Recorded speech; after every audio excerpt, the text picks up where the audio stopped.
Good afternoon from Crossness. This is going to be a vlog over, I think, 3 days. 2 at Lesnes, Abbey, and 2 at Crossness. And this is the second day, so I'm just starting the vlog from now. Parked up the cab and I just looked in those trees there and saw a couple of jays jumping around. They stood out because usually in pairs like that and jumping through the trees and getting the exposure right for the trees. Beautiful. Yeah, they got right in there with the 800mm, the 800mm lens. And that was nice. I mean, on that main road like that, to get that sort of thing, when I did go round the roundabout to pull into the Norman Road, there was a kestrel on the lamppost outside the Starbucks. So it goes to show that the level of urban wildlife there is incredible, particularly in London, more so than a lot of places in the countryside. So I came back here as my first day out after my holiday to Fuerteventura, and it was grim, grey like this. First bird I saw, redwing. Now, most of the stuff from the last couple of days' vlogs and today's vlogs are definitely going to be manual focus, because all the birds are inside trees or inside bushes trying to hide away as best they can. Now there are no leaves. So I'm getting some exceptional exercise in my manual focus. So yeah, a lot of this footage will be that, and you'll see me. There'll be a lot of shaking and going from blur to sharp, from back again, back and forth. But I'm practicing for the day that my muscle memory has to use it for something exotic, and I'm on it like a shot. I can lift my camera up, have it on the tripod or whatever, and be recording in about 3 seconds. So it's all about muscle memory and practice, and even a dull day is a good day. Never discount it. And I've seen some of my best stuff on cold days. Look at this, grey heron's coming in. I just heard it. It gave it away, gave itself away. Hey there. And it's probably seen me and went, nope, I'm not going to the pond for a drink. Where's he going? Oh no, he's going into the little river bit. Cool. That's nice to catch on film like that. So yeah, I think, who was it? Sean wants to be accompanying me as one of my suggestions. So yeah, I'm going to try to get into the habit of filming the vlogs as I go along, instead of just finding somewhere that's not even in the area and recording it or overlaying the video. So it's going to be more inclusive of the area. But I did say to him and others that it's difficult because I have seen several birds and I haven't been able to photograph them because I've been vlogging. So it's this balance of, you're going to have to accept that I'm going to miss a few birds because I'm going to be doing my vlogs. And there's a lot more editing because I have to then edit the DJI audio to the phone instead of just one big clip, which gets it done and dusted. I have to do it over several clips. But if it produces better videos and more of you like it, then it's worth the effort. And I've got to figure a way of making that a bit more efficient when it comes to doing it. So I've got that redwing. Then as I walked over the horse field at the reserve, Crossness, a couple of female reed bunting. They've been very good in the middle by the Great Breach Lagoon.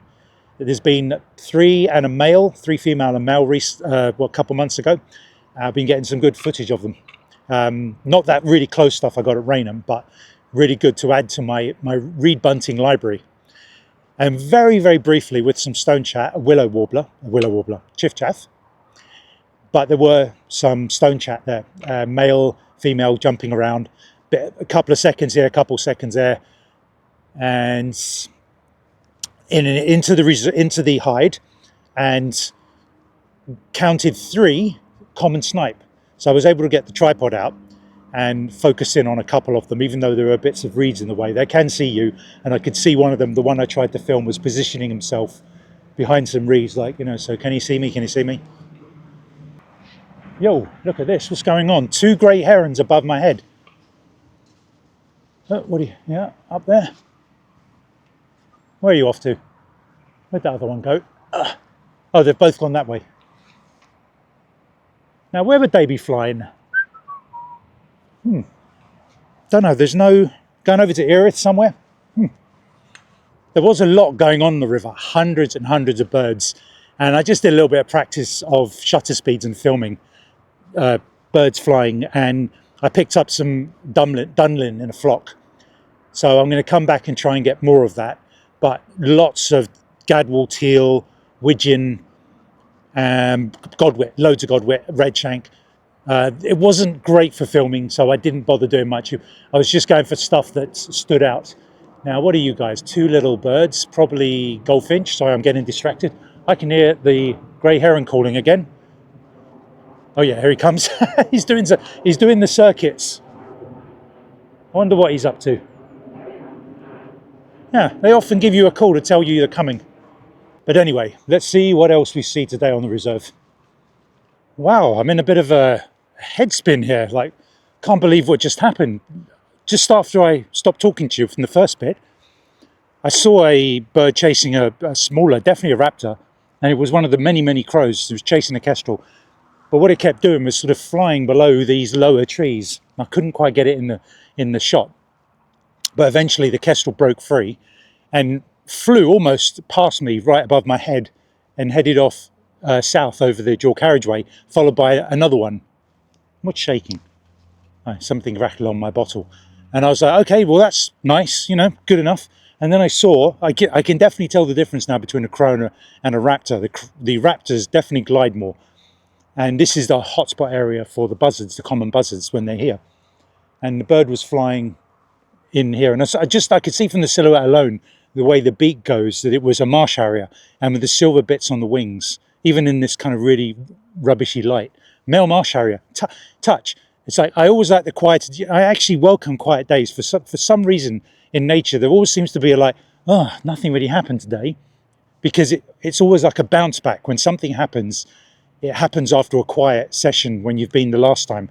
And yeah, marsh harrier, just briefly, I ran over to the fence to try and get it. And as I was coming over to this fence, I could hear the call of the buzzard. And I'm like, I'm looking up, where are they calling? Where are they calling? And it was somewhere over there. And obviously these trees were hiding it. And I was like, okay, they're sitting on a branch.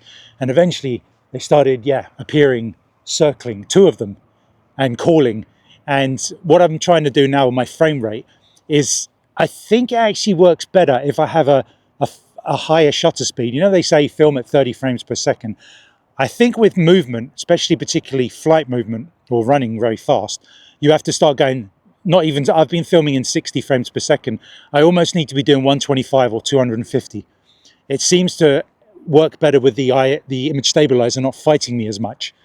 And then when I slow it down, the wings aren't as blurred and things like that. So we're experimenting with a higher shutter frame rate, and it seemed to get the buzzards in. I wasn't fighting it as much when they were flying, so you can hear the call and them flying in real time. I don't have to slow it down.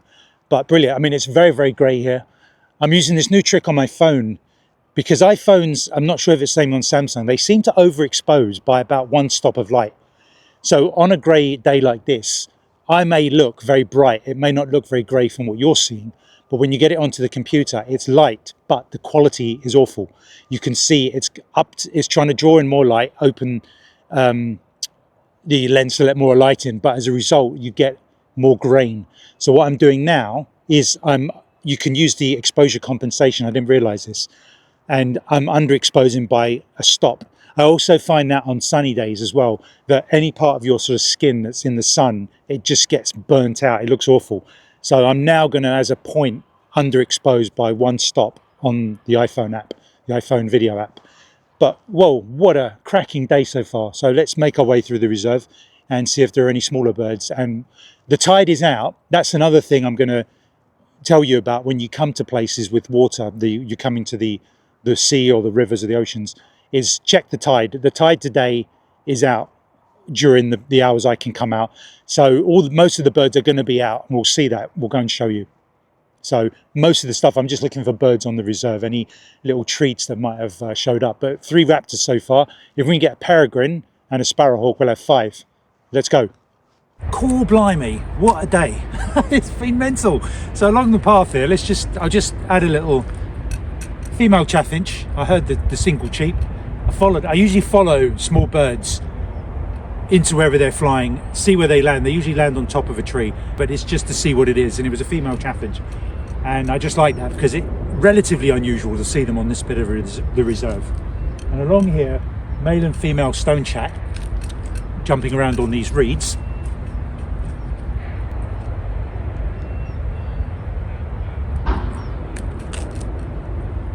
Nice cup of tea. too good, isn't it? What a luxury. Yeah, see this cup holder? I won this, how long ago? 15 years ago. I sent an Aston Martin photo in. I'll show you the picture. Photography Monthly, and they put it on the double page spread at the front.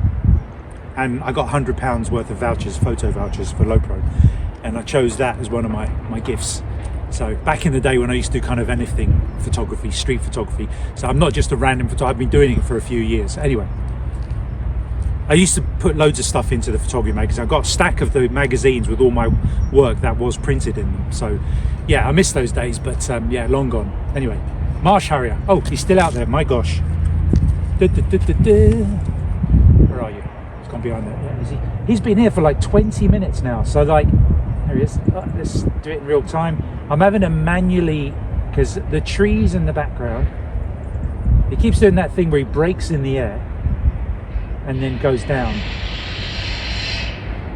But I'm having to manually focus a lot because the background is so noisy that it keeps catching the focus of the camera and not on the bird. That's the main benefit of having a bird in the sky, is the camera can track it better. This is okay, this is okay. So what I do is I let the autofocus go for a while, follow it, and then I quickly press autofocus off, especially if it goes behind a tree. And that seems to sort of, yeah, there's bits and pieces. It's gone again, so I've had to focus, focus, focus, ring. But this is incredible because he's been here for he's off. Yeah, he's been here for like 20 minutes. This is the longest I've ever known. Usually a marsh harrier will be, yeah, seeing him going over the Great Breach Lagoon, gone. So I think the reason it's still here is there's been no crows giving him grief. I did see a crow giving him grief at the beginning, but they've all vanished, which is weird. Where have they gone? So yeah, he's been hunting kind of out of, maybe if I go down the path there, I can get a bit closer, because he is hunting over that way. Yeah. And as I looked over to the construction site, I saw a bird on something in bird shaped. There's a lot of interference with the, what's that?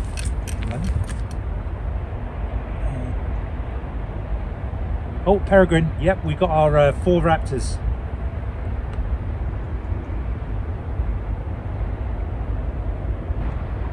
And he's gone. Yeah, definitely do look different to the pigeons going around. You get good at spotting them. So 4 raptors. Excellent. So sparrowhawk, please. What else could there be in terms of raptors? Red kite. Have I ever seen a red kite here? I don't think so. So I'm getting distracted here. So yeah, I think we'll wander down that path along the western edge of the field, of the horse field, and see if we can get a better perspective on the marsh harrier. But sorry, I lost track there. Yeah, I was looking over there and I saw, but there's a lot of building works, and it looked like a bird shape, but there was lots of reeds in the way as well. And as I looked, it must have seen me because it took off and it was a buzzard. So if the 2 that disappeared off earlier that way, is that the same one, or are there 3 on the reserve today? And he just flew over the northern part of the protected area. So this is, yeah, I mean, it's grey and grizzly and a bit cold, but we're covered up, neck warmer, gloves, and it's spectacular. We're at 4 raptors. This is, yeah, brilliant. Well, it looks quiet, doesn't it? You think there's not much going on here. It's just a bit of scrub and trees and bushes, nothing much. But as you turn around, yo, thousands of birds. And this is why Crossness is the place. You don't have to go far, just come down to Erith. Tide will be in a couple of hours. So what do we got? We got widgeon,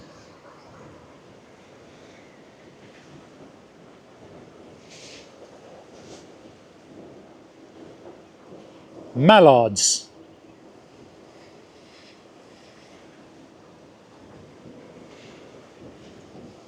gadwall,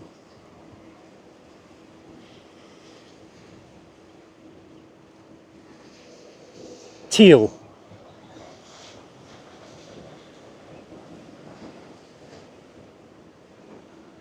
common shelduck,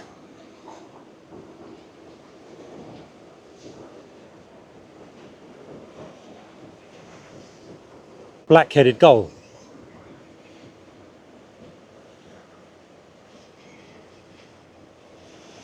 Common redshank.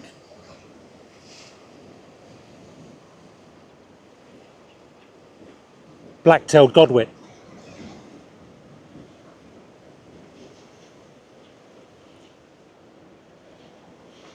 Some dunlin. There should be a big flock down here, but they must be further upriver. Eurasian moorhen.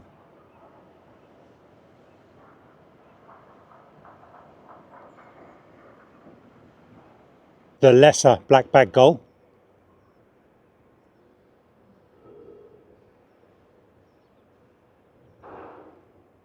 Northern shovelers.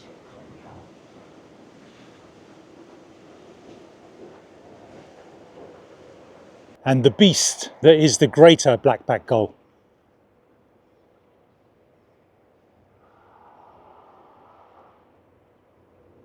I've heard a wagtail, don't know which one, it was in the outlet somewhere. I've looked for common sandpiper, no joy. No rock pipits. Oh yeah, there's usually a lot of cormorants here, but I can only count two. One over there resting and preening on a rock. And as I was coming along the riverfront, I saw a little dot that I wasn't familiar with on the top of the tower of the old building. Peregrine falcon. So I set the camera up to film at the 4K crop. There's a little bit of a breeze, so it's like I had to film for 2 minutes to get about 4 seconds of usable footage. There'll still be a little bit of a wobble in there. I had to like wait and wait and wait. And sometimes when it was facing away, which I don't want, the wind would stop and I say, please turn, and I got a few seconds of it with its beak sideways, so got a little bit there. So a bit of an improvement on the flight footage that I got earlier. Now can we just have a sparrowhawk or a red kite? A good finisher to the afternoon at Crossness. Popped into the hide on the way back, check on the snipe, and there were 3 again. No increase, no decrease. In slightly different positions. This one was hidden really well. I had to look for ages. That was hunkered down. And then on the island, there was a couple together having a little look about. So yeah, nothing else going on in there. Came out and the female chaffinch was back in the tree I first saw her. Sat there. Okay, it's tripod time. The wind is down. I got the tripod out and put it on the 4K crop because it still was quite distant. And I think it looks decent enough quality. Happy days with that. So I sat there filming it for about 30 seconds and then whoosh, big raptor. And I thought it was a female harsh harrier. It's a bit harsh. Marsh harrier flew up from the western side of the field, like literally right in front of my face. So that it was still here. It was actually the male. So I ran back onto the field. So it'd been there an hour and a half for the goods. That's pretty amazing. And something's changed, even though it's grey, something's changed over the last hour and a half in the clarity of the light. Because it's probably because the bird's closer, now I'm thinking about it. But it was much crisper, a much sharper shot, much better exposure than the previous videos. So I got a good, decent several seconds.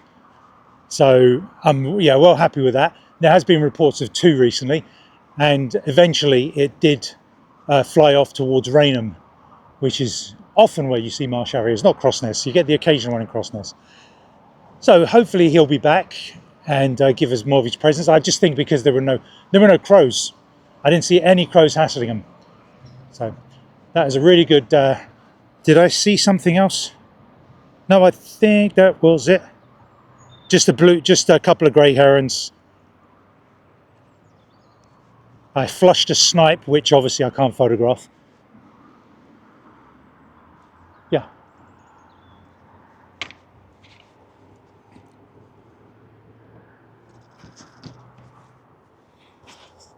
So Lesnes Abbey, just parking up on Abbey Road, not the Abbey Road, similar name, not the same place. Now, there's a gap here between 11 and 1, which is when only residents can park. So if you come here, you have to come here well before 11 and stay, or come after 1 o'clock and get your birding done. A few times I've come down and went, oh yeah, 11:30. I have to come back at 1 o'clock. Yeah, so there's a little 2-hour slot. Park as long as you want on the weekends. But the reason they do that is because it's right next to the Abbey Wood station, and if they say you can park all day, then all the residents won't be able to park. So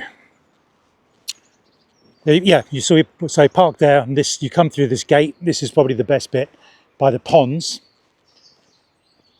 A few months ago, I had some jays jumping around here. They must have been newly fledged, because they were quite tame and gave me some good opportunities for flight shots. So yeah, just do a quick catch up on previous visits before I became a birder, which I was mostly into photography.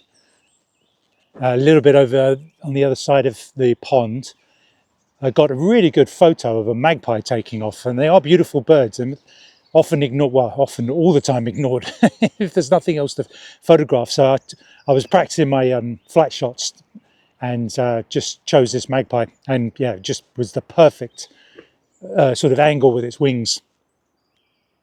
Now it's a little hot spot, a little gold mine here. Very weird. The things you get here that you don't get down at Crossness.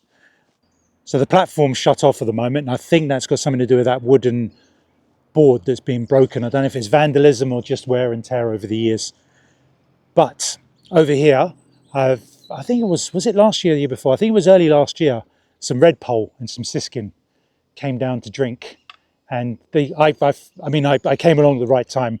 It wasn't on my birding group. They just appeared while I was standing there. I think there was a word. No, actually, sorry, just in case you were shouting at the screen.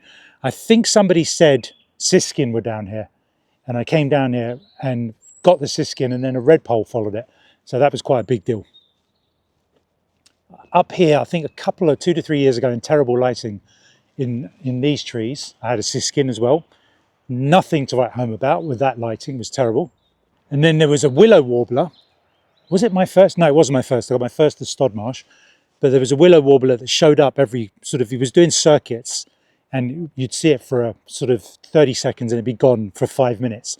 And I got some of my best ever sharp photos of one just here. It's all happening here. But the creme de la creme of this spot, very unusual. In the 4 years, coming up to 5 years now that I've been on the WhatsApp group, never heard of it since or before, there was a pied flycatcher, a female. I'm still looking for the black and white male, so it's all been female. But that was brilliant. I wish I would have had my 800mm lens then, but I did okay with my 600mm, cropping it, sharpening it. It was okay, they were good enough. But I would love to get that on film at some point. So in the last couple of days of visiting, I had a squirrel come down for a drink here. Robin singing over there. I was able to get the tripod up for him or her.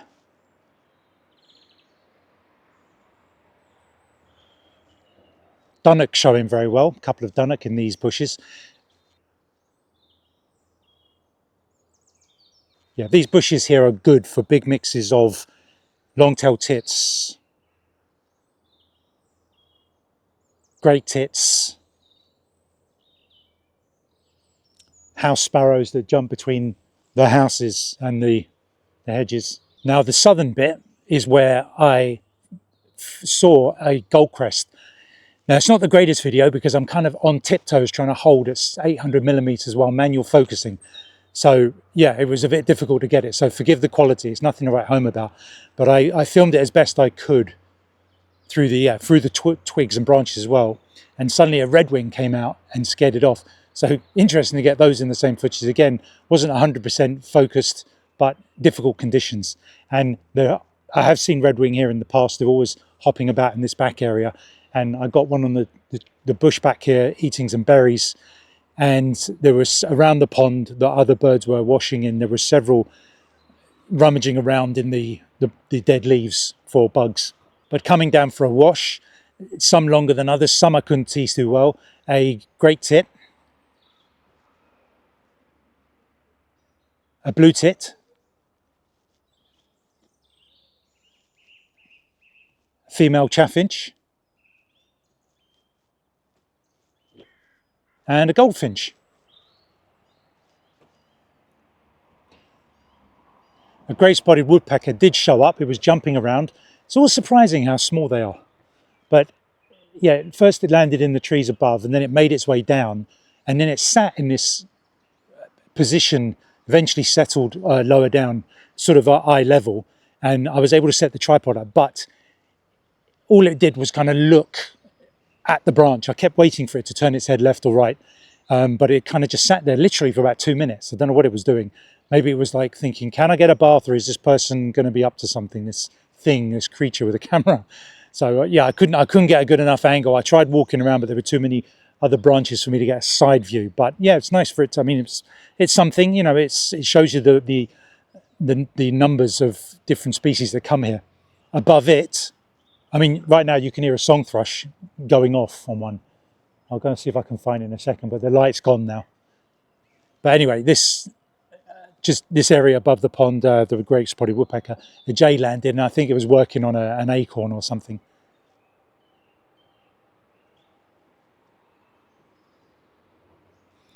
Further up towards the woods, I didn't go into the woods this time. I saw the coal tit, I couldn't film it, so at least I know they're here. I don't think I've got one here before. But I saw a big bird chasing a robin and knew immediately it had to be a missel thrush.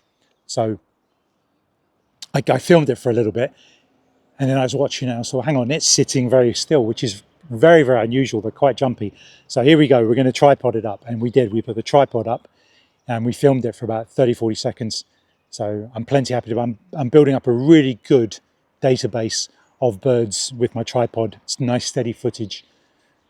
I look forward to using it at some point in the future for some project I haven't come up with yet. Maybe some sort of montage. And then I saw some other thrush type birds flying around on the ground. I thought maybe redwing because there were 3 of them. But it turns out once somebody had gone by with their dog, a song thrush came out, and I tried to sort of like steady it on the tripod, mucking around. Not great footage, but you can see the difference. It's got more the spots on that. I still mix up missel and song thrush, but song thrush, sometimes when you see them when they're clearly adult, there's no denying what they are. But the song thrush has got more heart-shaped brown spots on its chest, and smaller, if you can get a sense of scale, that is.